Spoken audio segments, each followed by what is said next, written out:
Hey, didn't see you there. Whoa, what a year it has been. And finally, I'm sure you've gathered all your components to start hand loading.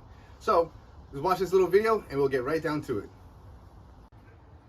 So before we begin this video, I'd like to say a big shout out to our sponsors. So our number one priority is safety. So that means, first of all, do not give your guns to the government. Pretty self-explanatory. Number two is books. You're gonna wanna get yourself some good books. Most people out there say have at least 2 books to go off of, and you're gonna wanna follow the recipe. It's gonna tell you what you need in the books. Just go off of that. Don't go crazy with it. And so also you're gonna wanna pay attention to what you're doing. So that means no drinking, no TVs, no distractions while you're trying to hand load. It's very important. If you don't pay attention, you can easily double charge or not charge a load, and then you're gonna have catastrophic failure that can injure you, kill you, or injure others, and you don't want that to happen. So what is hand loading? Hand loading is where you take your components, so your brass, primers, powders, bullets. You use a press, probably similar to this one. You stick them together and you make your own ammo. The reason why I like this is because it makes me be able to produce high precision ammo for a very minimal cost. And I think that's something that you might be interested in as well. So I like the Hornady Handbook of Cartridge Reloading. This actually came with my die set, and my press, and it's pretty good. It gives you all the information. The reason why I like this specific book is because it has all the breakdowns of Hornady bullets, but it'll also tell you all the different information you need to know right here. For example, like the case trim length, max case length, maximum case overall length. It's very helpful that it's right up front. All right, so another reloading book I really like is a Lineman Reloading Handbook. A lot of good information up front to read. This also gives you all your good information right here on the case length, case size. What I like about this is anytime for any specific bullet weight, the bold one tells you which one they found was to be most accurate. So for example, for 6.9 jacketed hollow point in 223 Remington, your most accurate one that they found was going to be Vargate. All right, so necessary items that we're gonna need to get started. We're gonna need a shell holder. That's the correct size for your dies. You're gonna need a set of dies. If you're reloading rifle, you're gonna always want a nice trimmer. You're gonna need lubrication. You're gonna need a priming tool. So this is used to prime the cases. You're gonna need this item, like a deburring tool is what it's called. You're gonna want a set of nice calipers. I like digital ones, easy to read. A scale of some sort. This is an electronic scale. I've used this the entire time. Very helpful. You're gonna want a powder measure, and of course, you're gonna need your press. So these are the dies. This is what's gonna allow us to manipulate the case and the bullet to make sure that we get exactly what we need.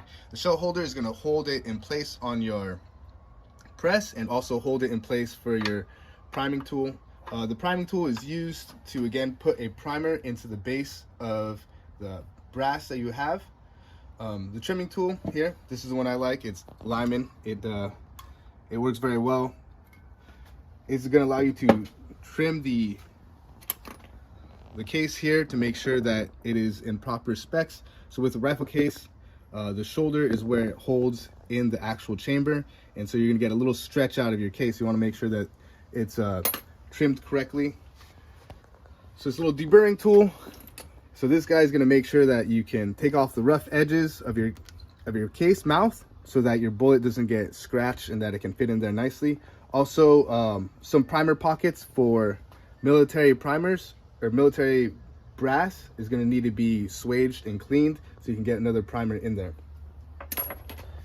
The calipers, you're going to need to measure your case length and the overall length of your rounds. So this is very important. The scale is pretty important as it's going to tell you how much powder is going into each case. That's again so you don't blow yourself up.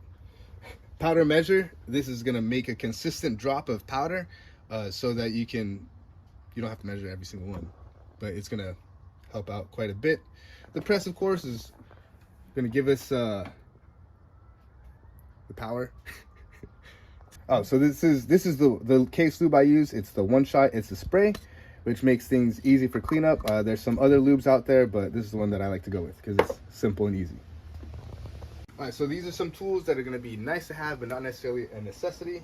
So this is a Lineman pocket tool, so it'll help you easily clean and de-swage the primer pockets. You're gonna want a funnel just because you're working with powders, nice to have. A tray to put all your brass on, so it makes it nice, simple, easy. Make sure that you're focused and in line and not double charging or not charging a case. Alright, so the components you're going to actually need that you probably spent all year searching for are small rifle primers. So this is going to help us with our 223 and 5.56. You're going to want to get a small rifle. You're going to want to get some powder. So in this case, we're going to be using H335 today. Also, if you have any questions about powders and a recipe and you can't find it in your book, you can go ahead and just call the company. I've called Hogden before. They're pretty helpful. They'll give you all the great information.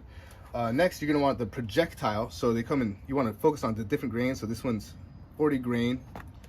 This one's 55 grain. This is another one in 55 grain.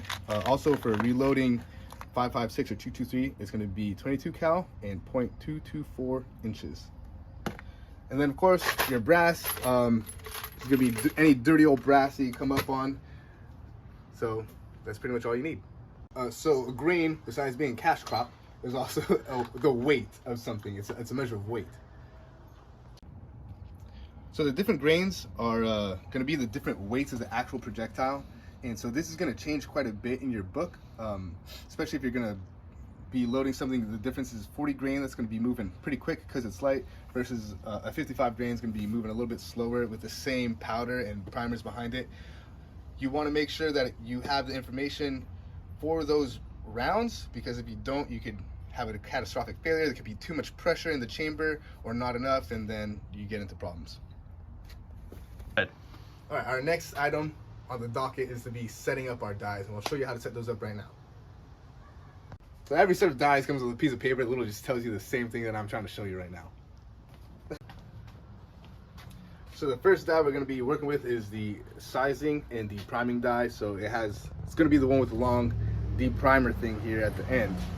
Show you how to set that up right now. All right, so to set this guy, we're just going to want to screw it all the way in. Oh, we're going to want to lift this lever. Boom. Screw it all the way down until it touches it. You're going to see him here in a sec. Boom, touched it.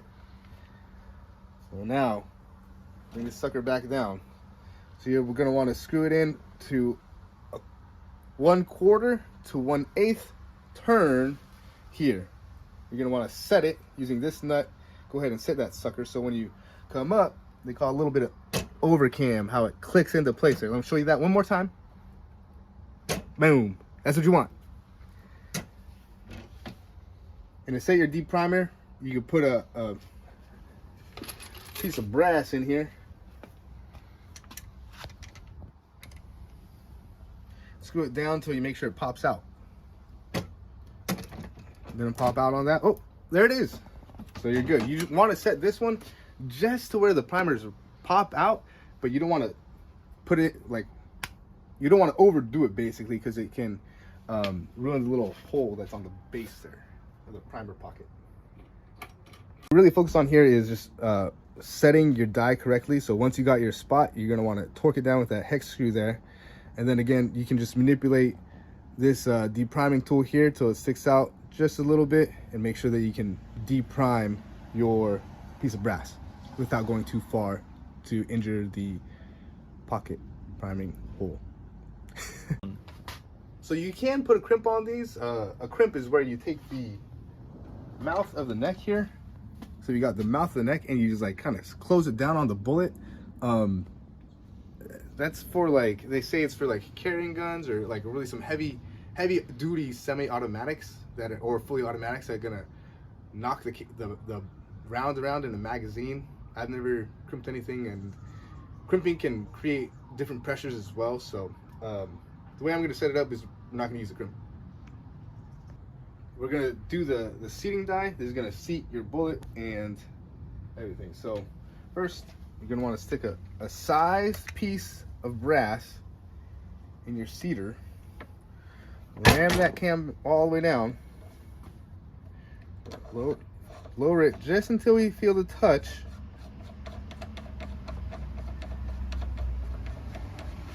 Of the case.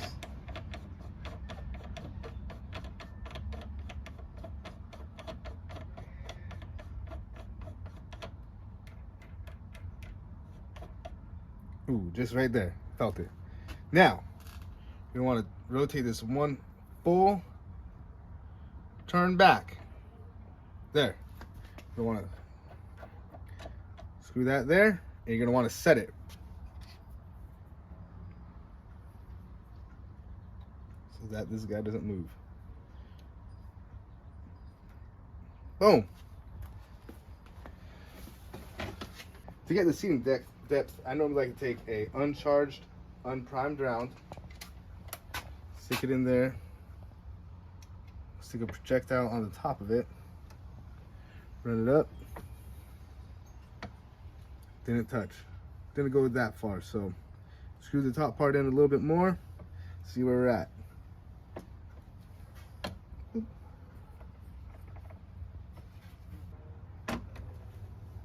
All right, so felt it finally push in there,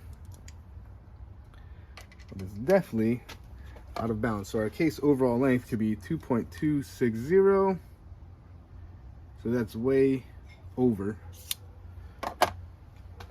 Let's tighten this sucker down a little bit more. Run it back up. Touched it. Felt it go.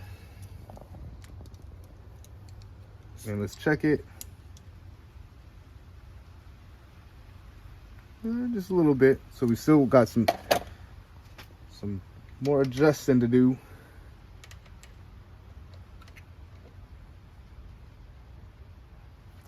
Probably just go slow with this so you don't mess it all up.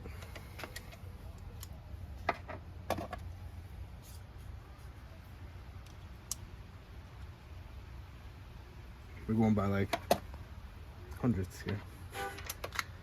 Be a little bit more aggressive with it.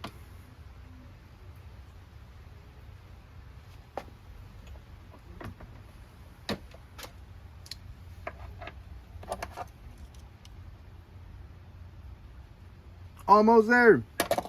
Kind of.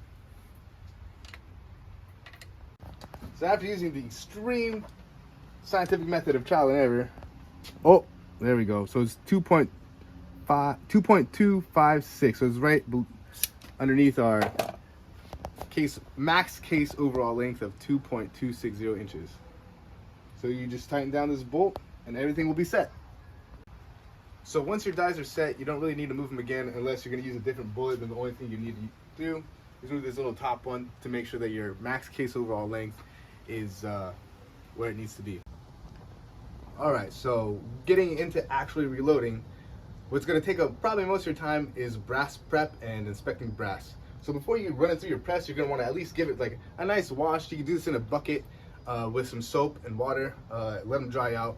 But what we're looking for is we're going to look for any cracks at the case neck and case mouth, any cracks throughout.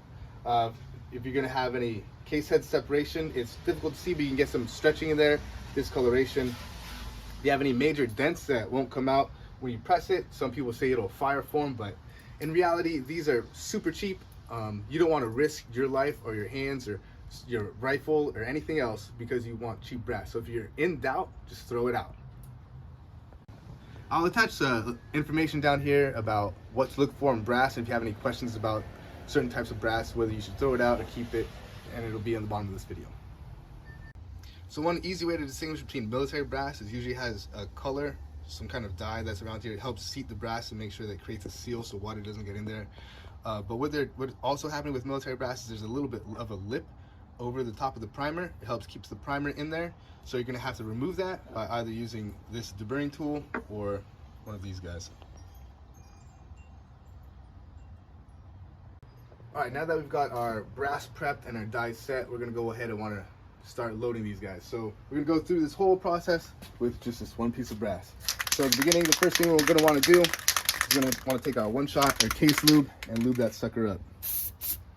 You wanna make sure you get the neck too. Boom, easy.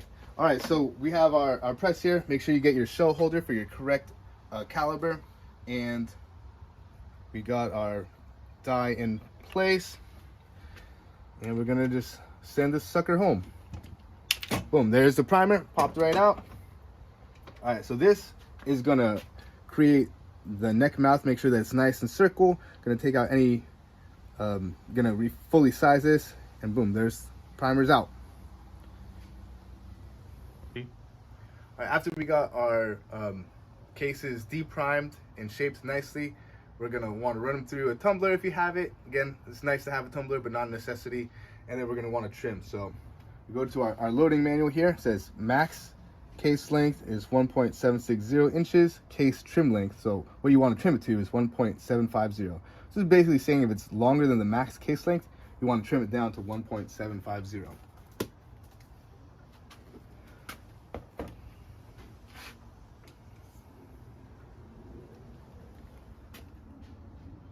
All right, so this guy is 1.761, so just over. So we're gonna go ahead and trim this guy.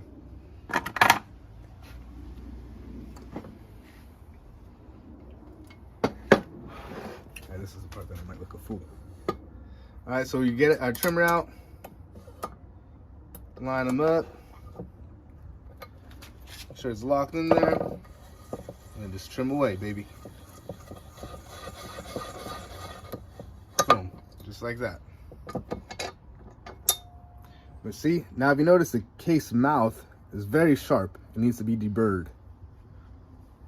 So just take our deburring tool. 1, 2, 3, and then just run this guy over the top. Easy day.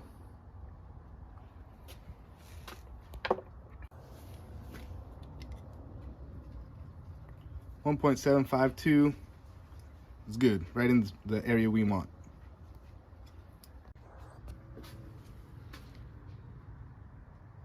Oh, so this was a military round that had the primer pocket that we're going to want to get rid of. So just come in here,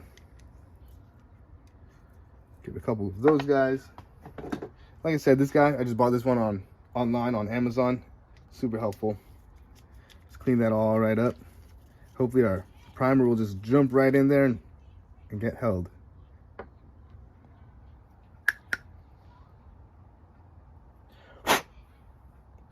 All right, so here we have a handheld priming tool. Some people have this on their presses. Not that fancy. So you're gonna have one of these guys that's for small rifle and small pistol. And you put the spring over the top. This guy fits right into the little groove in there.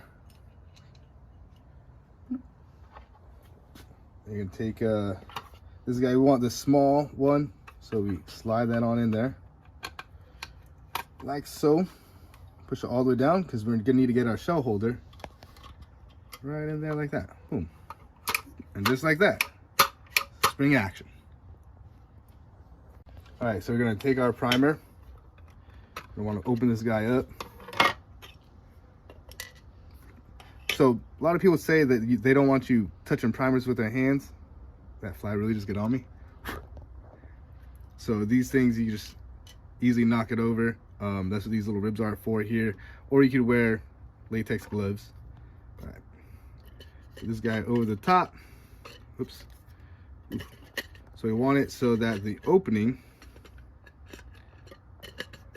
of course the camera's on, so I'm gonna have trouble with this. So that'll slide right down in there. Boom.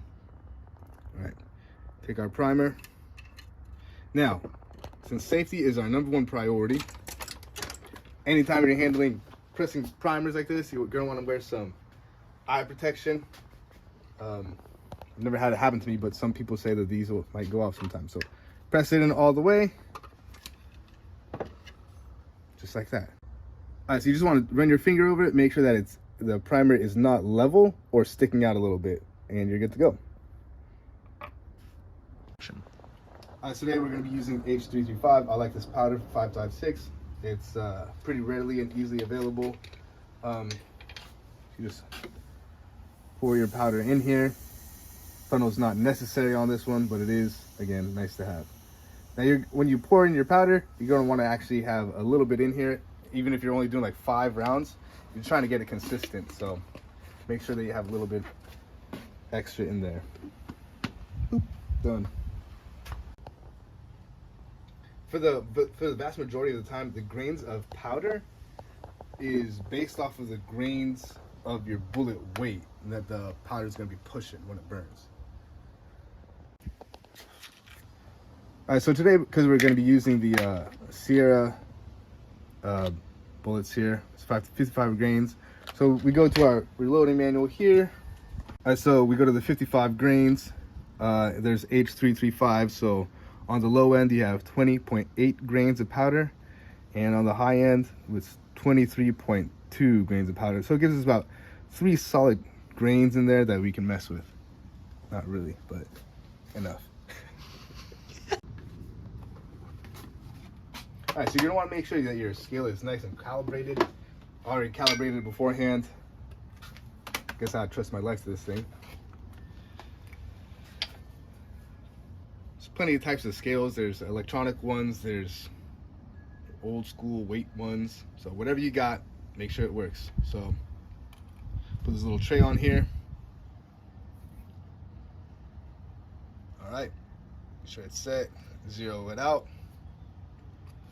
And then we bring this sucker over here just to see what this is set at. 46.0 grains. So nowhere close to where we need to be. Put that back in. We gotta go closer. About twice as much as what we need. So the way, so you screw this guy in for less powder, obviously. And when you run the handle, you want to run it nice and smooth.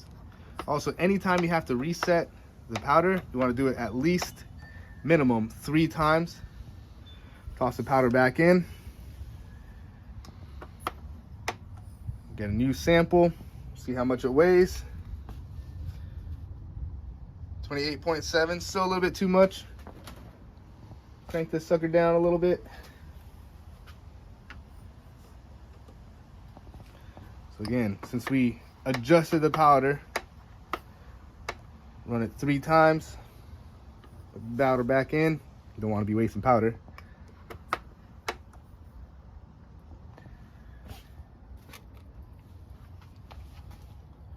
$25.6, still on the high end, but close. 21.7, that's right in the realm of where we need. And so once you basically got your powder set, it's pretty good. I usually like to check sometimes. I usually like to be pretty careful and check every 5th round. This is how I like to do things. Takes a little bit more time, but not terribly. All right, so another reason why I like this specific funnel is because it can be sized on anything. I can use it on my 45 or 223. Just pour it right in there and it will go in. All right, charged it. All right, so after we got the charge in here, we want to set that sucker in. So we switch out our depriming one for our bullet seeder. Slide it right up onto the top there. Boom, just like that. Anytime I want to store stuff, I want to write down like how many grains of what bullet grains they are with how much powder, usually what kind of primer I had. That way it just keeps everything organized, and if I die and need to pass these on, no one's questioning whether they're piston hot loads or just regular loads.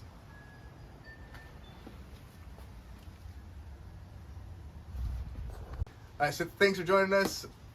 If you have any questions, leave a comment, and thanks for subscribing to my YouTube channel.